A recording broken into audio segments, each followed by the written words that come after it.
The arrival Captain Zara watched the blue and green planet grow larger on her ship's viewing screen.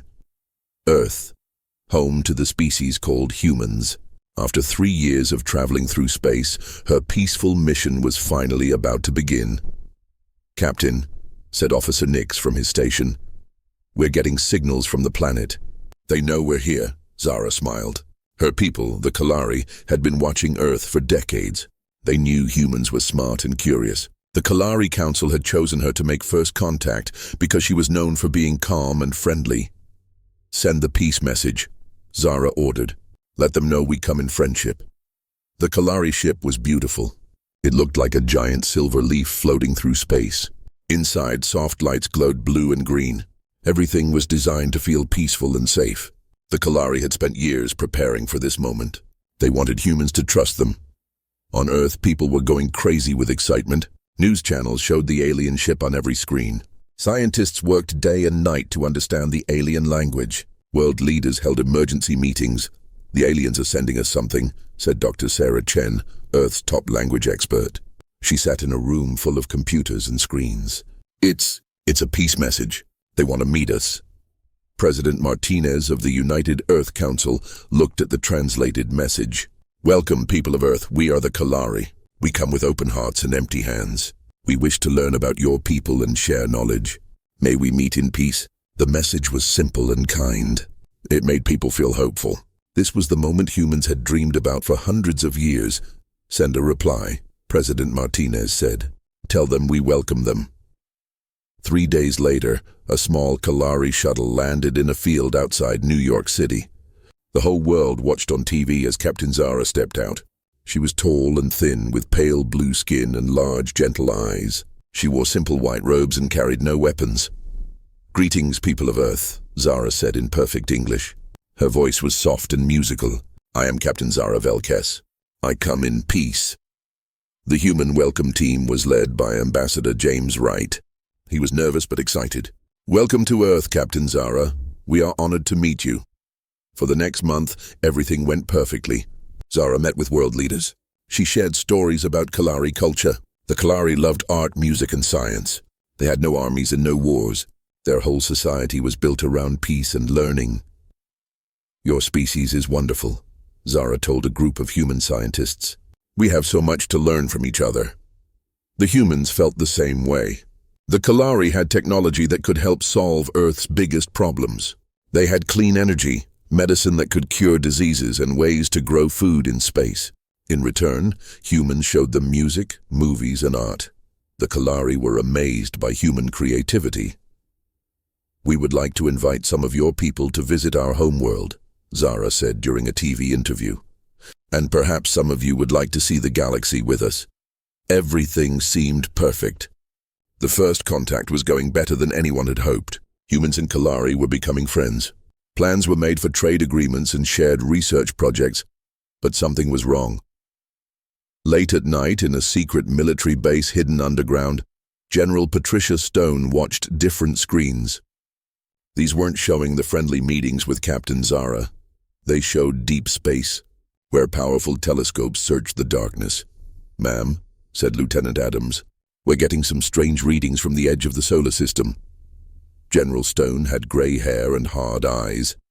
She had spent her whole career preparing for the worst. While everyone else celebrated the peaceful aliens, she stayed suspicious. "Show me," she ordered. The screen filled with stars and empty space. Then, for just a moment, something flickered. It looked like light bending around an invisible object. "There," Lieutenant Adams pointed. "It happened again. Something's out there, but we can't see it clearly." "How big?" General Stone asked. "If our computers are right." "It's huge, Mom. Much bigger than the Kalari ship." General Stone felt her stomach drop. She had always feared this moment. What if the peaceful first contact was just a trick? What if there were other aliens out there waiting and watching? "Keep scanning," she ordered, "and don't tell anyone about this yet." As the days passed, more strange readings came in. Whatever was hiding in the outer solar system, it was getting closer. General Stone started preparing for the worst, but she couldn't prove anything yet. Meanwhile, Captain Zara continued her peaceful mission.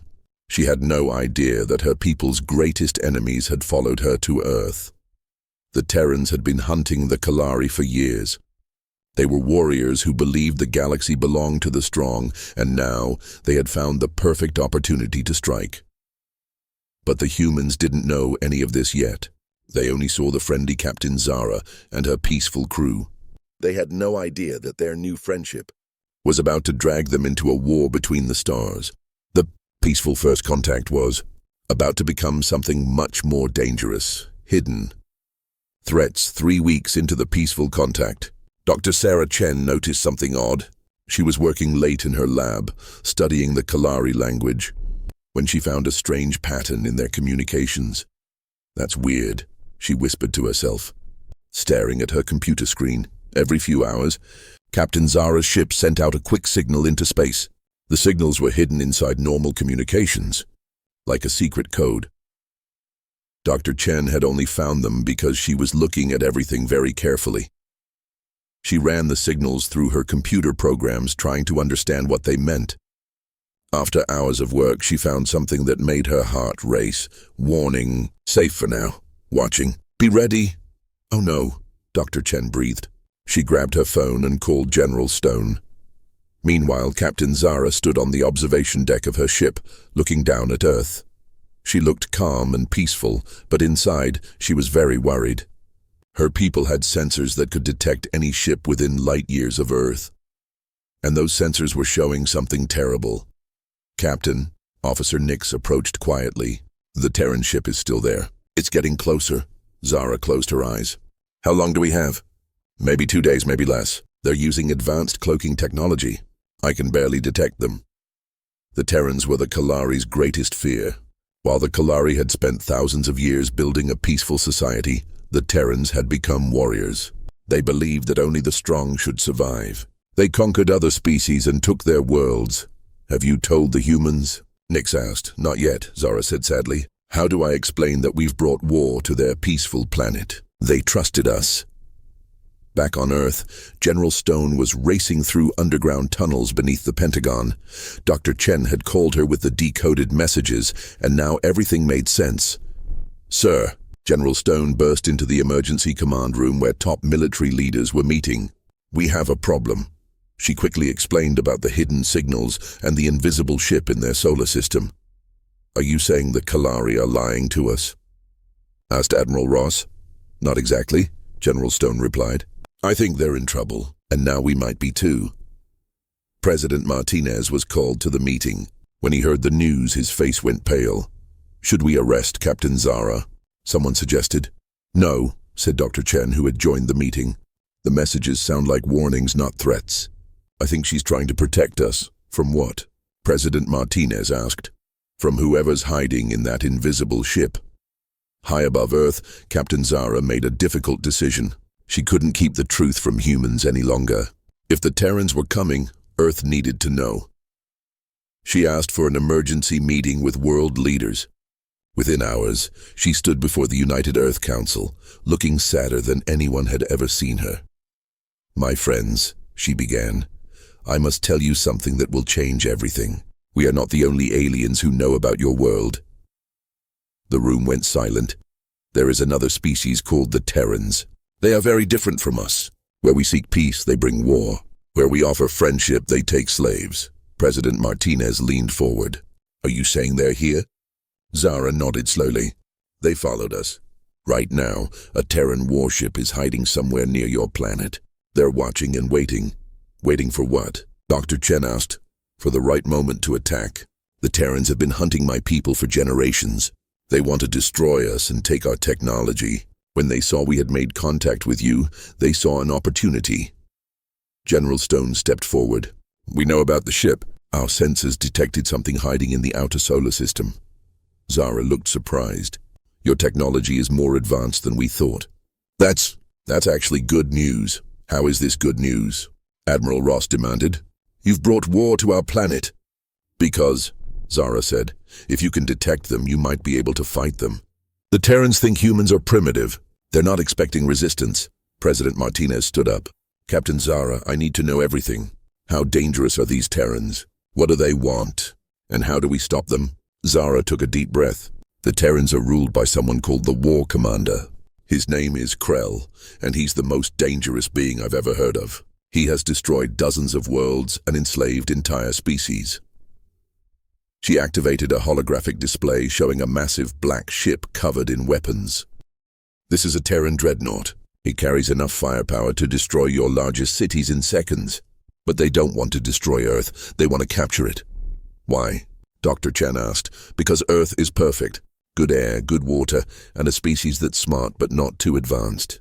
The Terrans would make humans into slaves and use your world as a base to attack other systems. The room erupted in angry voices. Some people wanted to blame Zara and the Kalari. Others wanted to start preparing for war immediately. Enough, President Martinez shouted. Fighting each other won't help. Captain Zara, what do you suggest we do? There might be a way, Zara said quietly.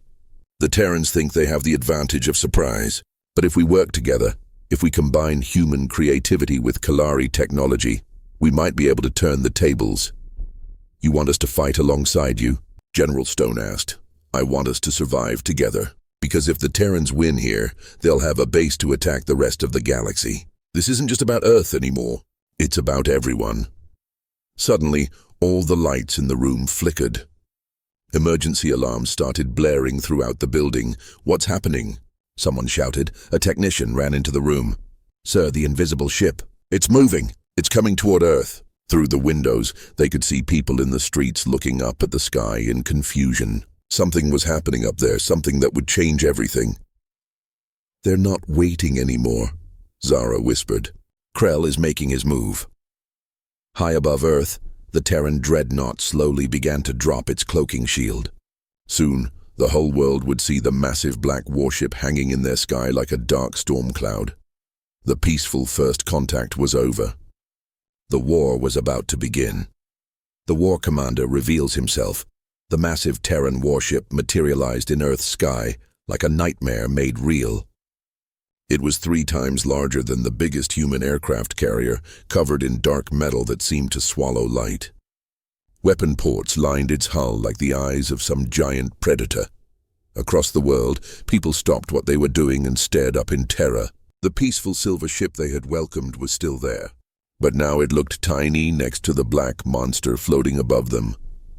In the emergency command center, President Martinez gripped his chair as reports flooded in from around the globe. Sir, people are panicking in every major city, reported Colonel Hayes. Traffic is stopped.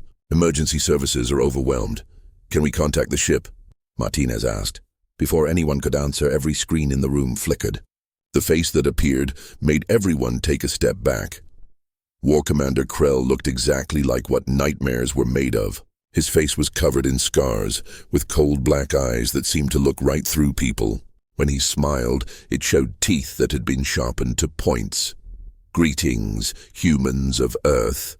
Krell's voice was deep and terrifying. I am War Commander Krell of the Terran Empire. Your peaceful little meeting with the Kalari is now over. Captain Zara, who was standing next to the human leaders, went very pale when she saw Krell's face. You know him, General Stone observed. He destroyed my home colony when I was young, Zara whispered. I watched him kill my parents. On the screen, Krell continued speaking. Humans, you have been deceived. The Kalari are not your friends. They are weak cowards who run from system to system, trying to hide from justice. Justice? President Martinez stepped forward. What justice is there in destroying peaceful people? Krell laughed, a sound that made everyone in the room feel cold. Ah, the human leader speaks. How amusing. You call the Kalari peaceful, but do you know what they did to earn our hatred? Tell us, Martinez demanded. The Kalari had the most advanced weapons in the galaxy, technology that could have brought order to chaos, strength to the weak. But instead of using it properly, they threw it all away. They destroyed their own weapons and chose to become this. He gestured dismissively toward Zara. Zara found her voice. We chose peace over war, life over death. You chose weakness over strength, Krell roared. And because of your cowardice, the galaxy has suffered. Pirates raid peaceful systems, warlords conquer innocent worlds, and chaos spreads everywhere. All because you were too weak to maintain order. Dr. Chen leaned toward General Stone. He actually believes he's the good guy, she whispered. The Kalari could have ruled the galaxy with wisdom and justice, Krell continued. Instead, they abandoned their duty, so we the Terrans took up that burden. We bring order through strength. You bring slavery and death, Zara shot back. I bring results. Krell's eyes flashed with anger. But enough talk. Humans, you will now witness true power. The transmission switched to show the outside of the Terran ship. A small section opened, and something dropped toward Earth's surface. What is that? Admiral Ross asked. A demonstration, Krell's voice came back. Watch and learn what happens to those who oppose the Terran Empire. The object fell toward the Sahara Desert. When it hit, there was a flash of light visible from space. Where it landed, the sand turned to glass for miles in every direction. That was our smallest weapon, Krell said calmly. We have many larger ones, but I am not unreasonable. I offer humanity a choice. President Martinez felt his mouth go dry. What choice? Surrender now, and your deaths will be quick. Fight us, and we will make your suffering last for generations. Your children will curse your memory for the pain you brought them. And if we surrender? Martinez asked, though he already knew the answer. You will serve the Terran Empire. Your strongest will become our soldiers. Your smartest will work in our factories. Your most beautiful will entertain our officers. The rest, well, every empire needs workers. General Stone stepped forward. Go to hell. Krell smiled his terrible smile. I like this one. She has spirit. Very well, General Stone of Earth. You have chosen the hard path. How do you know my name? Stone demanded. We have been watching your world for weeks. We know all your leaders, all your weapons, all your weaknesses. Did you really think your primitive sensors were the only ones watching? Captain Zara spoke up. Commander Krell, these people have done nothing to you. Your fight is with the Kalari, not with humans. Wrong again, Zara Velkes, Krell said. And Zara shuddered to hear him speak her full name. The humans made their choice when they welcomed you. They chose to side with weakness. Now they will pay the price. How long do we have? President Martinez asked. I am generous. You have 6 hours to surrender unconditionally. After that, I will demonstrate why the Terran Empire has never lost a war. The transmission ended, leaving the room in deadly silence. Can we evacuate the cities? Someone asked. 6 billion people in 6 hours? General Stone shook her head. Impossible. President Martinez looked at Captain Zara. You said there might be a way to fight back. Tell me everything. Zara straightened up. The Terrans have one weakness. They're so confident in their power that they rarely expect real resistance. If we can surprise them, with what? Admiral Ross demanded. You saw what their smallest weapon did to the desert. Our most powerful missiles would barely scratch their hull. Not with human weapons alone, Zara agreed. But my ship has defensive technology that could protect your cities.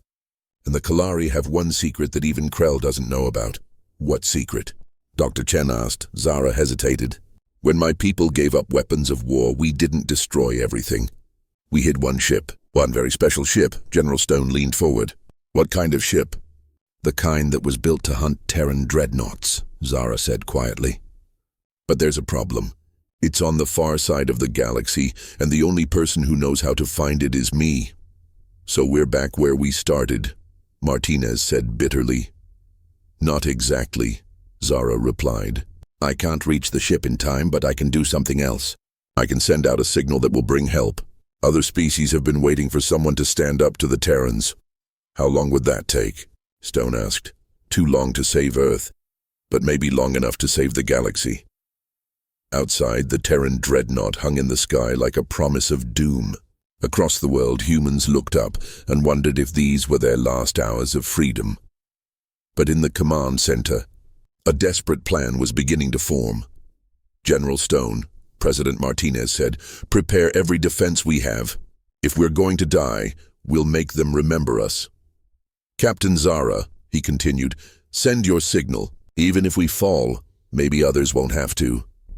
And Dr. Chen, Martinez finished, I need you to do something that might sound crazy. I need you to hack into every communication system on Earth. Sir, if we're gonna fight the impossible, I want every human on Earth to know why. I want them to understand that we're not just fighting for ourselves. We're fighting for every free being in the galaxy. Above them, War Commander Krell prepared his weapons and smiled his cruel smile. He had no idea that the primitive humans below were about to do something that no species had ever done before. They were about to make the Terrans afraid. Earth's last stand, the countdown to war had begun. Across Earth, military bases that had been quiet for decades suddenly burst into activity. Fighter jets took to the skies, naval fleets moved to protect major cities, and missile silos prepared their payloads. In the command center, Dr. Chen worked frantically at her computer. "I'm in," she announced. "Every TV, radio, phone, and internet connection on Earth is ready." President Martinez nodded. "Put me through to everyone." Around the world, every screen flickered to life with the president's face. He looked tired but determined. "My fellow humans," he began, "by now you all know that we face our greatest challenge. In a few hours, an alien army will try to conquer our world. They believe we are weak. They believe we will surrender without a fight. They are wrong." On the streets, people gathered around screens and phones, listening to every word. "We didn't ask for this war," Martinez continued. "We were trying to make friends with peaceful aliens when these Terrans arrived. But now that they're here, we have a choice. We can bow down and become slaves, or we can stand up and fight for our freedom." General Stone watched her soldiers preparing weapons that seemed like toys compared to what was floating above them. But every face she saw was filled with determination. "I won't lie to you," the president said. "We might not win. Their technology is far beyond ours. But we have something they don't understand. We have each other. When humans are threatened, we don't run. We don't hide. We fight." Captain Zara stood next to him, translating his words into signals that would reach across the galaxy. Her message was simple. The humans are making their stand. If anyone wants to help fight the Terrans, come to Earth. To every human listening, Martinez concluded, whether you're a soldier or a teacher, a farmer or a scientist, we need you. This is not about countries or politics. This is about survival. This is about freedom. This is about showing the galaxy that Earth will not bow to tyrants. High above, War Commander Krell watched the human preparations with amusement. "Look at them scurrying around like insects," he told his officers. "It's almost sad." "Sir," one of his lieutenants said, "they're mobilizing their entire military. Should we be concerned?" Krell laughed. "Concerned? About humans? Their biggest weapons couldn't punch through our weakest shields. This will be over in minutes." But then something unexpected happened. The Kalari ship, which had been floating peacefully near Earth, suddenly changed. Its silver hull began to glow with blue energy. "What are they doing?" the Terran lieutenant asked. On Zara's ship, Officer Nix worked at his controls with desperate speed. "Captain, are you sure about this? If we use the defensive matrix, we'll drain all our power." "Do it," Zara commanded. "Spread our shields to cover as much of the planet as possible." The Kalari ship's glow grew brighter. Energy fields spread out like invisible umbrellas over major cities around the world. It wouldn't stop everything the Terrans could throw at them, but it might give people a chance. Krell's amusement turned to anger. "So the Kalari want to play heroes? Destroy their ship first." "Yes, sir." The first shot from the Terran dreadnought was a beam of red energy that could have melted a mountain. It struck the Kalari ship dead center, but instead of exploding, the ship's shields absorbed the blast and redirected it harmlessly into space. "Impossible," Krell snarled. "How are their shields that strong?" What he didn't know was that the Kalari had put all their power into defense. They couldn't shoot back, but they could protect Earth's cities for a while. Down on the planet, the battle began. Terran fighter ships dropped from the dreadnought like angry wasps. They were sleek and deadly, armed with weapons that could level buildings. But as they swooped toward major cities, they met resistance they didn't expect. Human fighter jets rose to meet them. The human planes were slower and less powerful, but there were more of them, and the pilots were fighting for their homes. Over New York, Captain Maria Santos pulled her F-35 into a sharp turn as a Terran fighter screamed past her. "Come on, you ugly piece of junk," she muttered, locking onto her target. Her missiles shouldn't have been able to hurt the alien ship. But Dr. Chen had worked all night to modify them with Kalari technology. When they hit, the Terran fighter exploded in a burst of green flame. "Got him," Santos whooped. Around her, other human pilots were learning that the aliens could be hurt.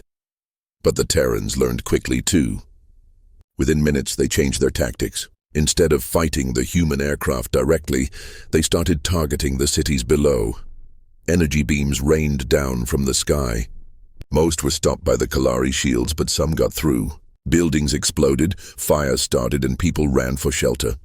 In the command center, reports came in from around the world. London is holding, sir. The shields are protecting most of the city. Tokyo reports heavy fighting, but their air force is doing better than expected. Moscow has fallen back to secondary positions. President Martinez watched the tactical displays with a heavy heart. They were fighting better than anyone had hoped, but it wasn't enough. Sir, Colonel Hayes said quietly, we're losing.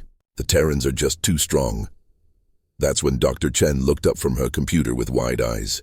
Wait, I'm getting something on the long-range sensors. More Terrans? General Stone asked. No, sir. Something else. Multiple ships coming in fast from different directions. On the main screen, new contacts appeared. Ships of all shapes and sizes were dropping out of hyperspace around Earth. Captain Zara gasped. They came. They actually came. War Commander Krell saw them too. What is this? Who dares interfere with Terran business? The answer came from dozens of different species, all broadcasting on the same frequency. The voices were different, but the message was the same.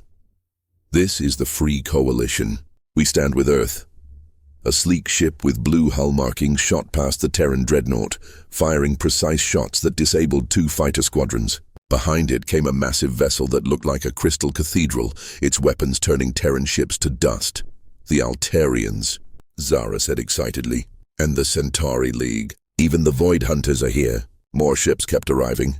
Species that had been hiding from the Terrans for years were finally ready to fight back.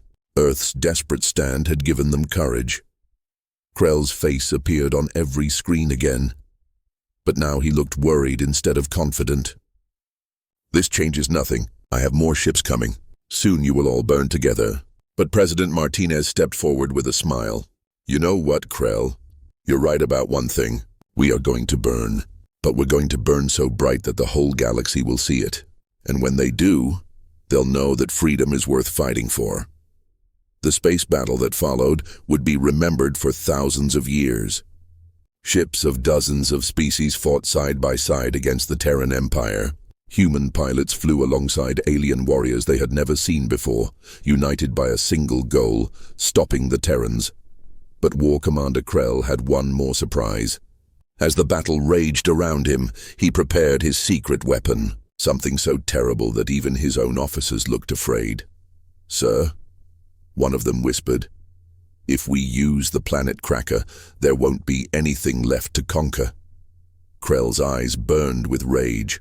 If I can't have Earth, then no one can. The massive weapon began to charge, gathering energy that would split the planet in half. But Krell had forgotten one important thing about humans: they never give up. The price of freedom, the planet cracker weapon on Krell's dreadnought, began to glow with deadly energy. Around Earth, the Coalition fleet fought desperately, but they were running out of time. In 60 seconds, the weapon would fire and crack Earth like an egg. In the command center, President Martinez watched the countdown with grim determination. They had fought better than anyone thought possible, but it seemed like the end was coming anyway. 50 seconds until the weapon fires, reported Colonel Hayes. That's when Captain Zara did something unexpected. She turned to Dr. Chen. I need you to patch me through to every ship in the Coalition fleet. Done, Dr. Chen said quickly. Zara's voice went out to dozens of alien species fighting around Earth. This is Captain Zara Velkes of the Kalari. I need every ship with quantum cores to link their power systems to mine, now. Captain, Officer Nick said urgently, if we try to absorb that much energy, our ship will... I know, Zara said quietly. But it's the only way. Across the battle, Coalition ships began connecting their power to the Kalari vessel. Energy flowed between them like rivers of light. General Stone grabbed Zara's arm. What are you doing? Something my people swore we would never do again, Zara replied.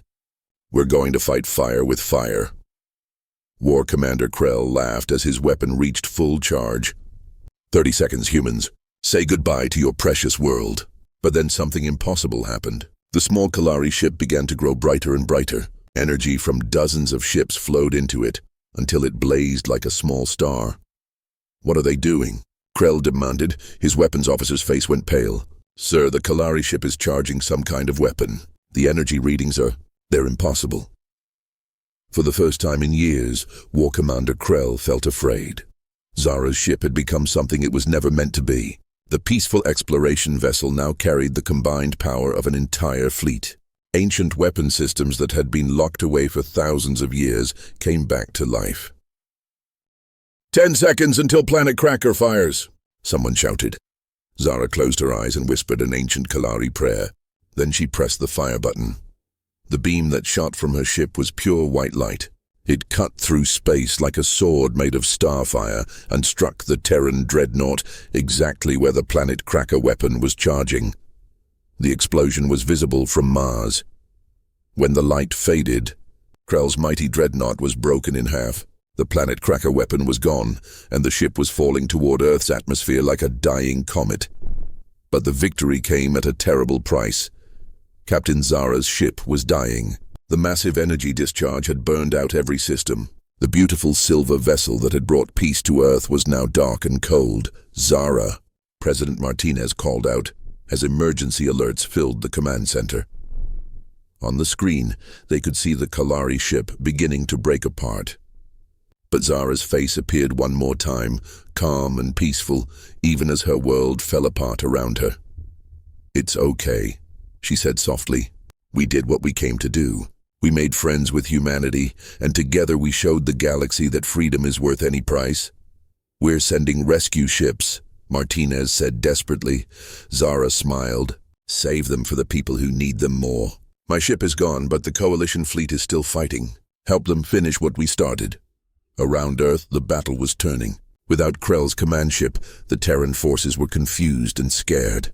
Coalition ships pressed their advantage, destroying or capturing Terran vessels one by one. But everyone watched as the Kalari ship fell toward Earth like a shooting star. "Captain," Officer Nick said from his station, "the escape pods are ready." "No," Zara replied. "Someone needs to guide the ship away from populated areas. I won't let my vessel hurt the people we came to help." Through her ship's failing systems, Zara steered toward the Pacific Ocean. Away from cities, away from people, toward the deep water where her ship could rest without harming anyone. On Earth, billions of people watched their screens as the silver ship streaked across the sky. In her final moments, Captain Zara sent one last message to the world. "People of Earth," she said, "you have taught us something wonderful. You've shown us that peace doesn't mean being weak. It means being strong enough to protect what matters. Thank you for being our friends." The Kalari ship hit the ocean and disappeared beneath the waves.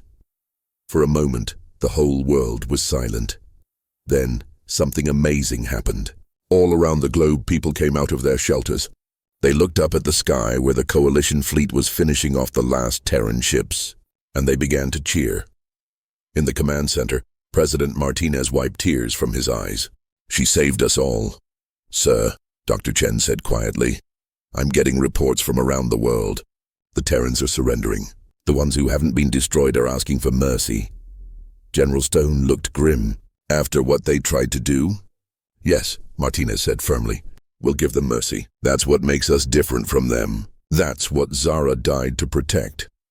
High above Earth, the surviving Terran ships were taken into custody by the Coalition fleet. War Commander Krell himself had been captured when his command section was rescued from the wreckage. When they brought him before President Martinez, Krell looked like a broken man. His cruel confidence was gone. "You should have killed me," he said bitterly. "That's the difference between us," Martinez replied. "We believe people can change.